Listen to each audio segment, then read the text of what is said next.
నమస్తే నా అందరికీ బాగున్నారా? మీరు బాగుంటేనే నేను బాగుంటాను. మా ఓడేది మీకు చెప్తానండి, చూడండి. హాయ్ చెప్పు. హాయ్.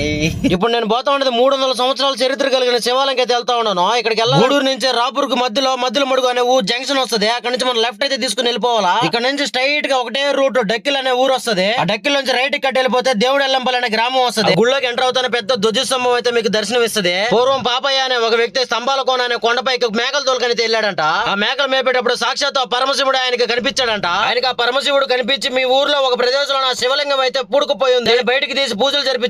ఆ గుళ్ళో ఉన్న శివలింగం అయితే స్వయంభులింగం అంట. ఇక్కడ కనిపిస్తున్న సమాధి ఆ పాపయ్య స్వామిదే. ఆ పాపయ్య యానాది కులానికి చెందిన వాడంట.